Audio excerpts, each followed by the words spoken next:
دوستای عزیزم سلام، خوش اومدین به کانال شین تریپس. من شادی هستم و خوشحالم که تو این کانال همراه هم هستین.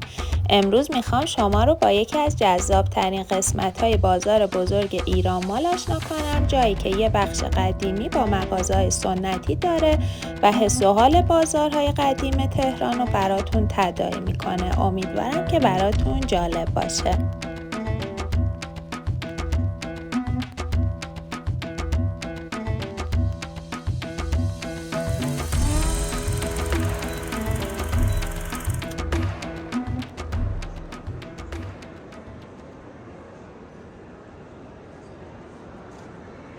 اگه هنوز عضو کانالم نشدین لطفاً همین الان رو دکمه حساب بزنین و نظرات خودتونم همینجا برام بنویسین تا بتونم ویدیوهای بهتری براتون بسازم.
بکن رنگاش ببین کدام دوست. این پایین هم هست نگاه کن آبجی نگاه میشه اینا هر کدام تین میکنی نگاه بری بیرون این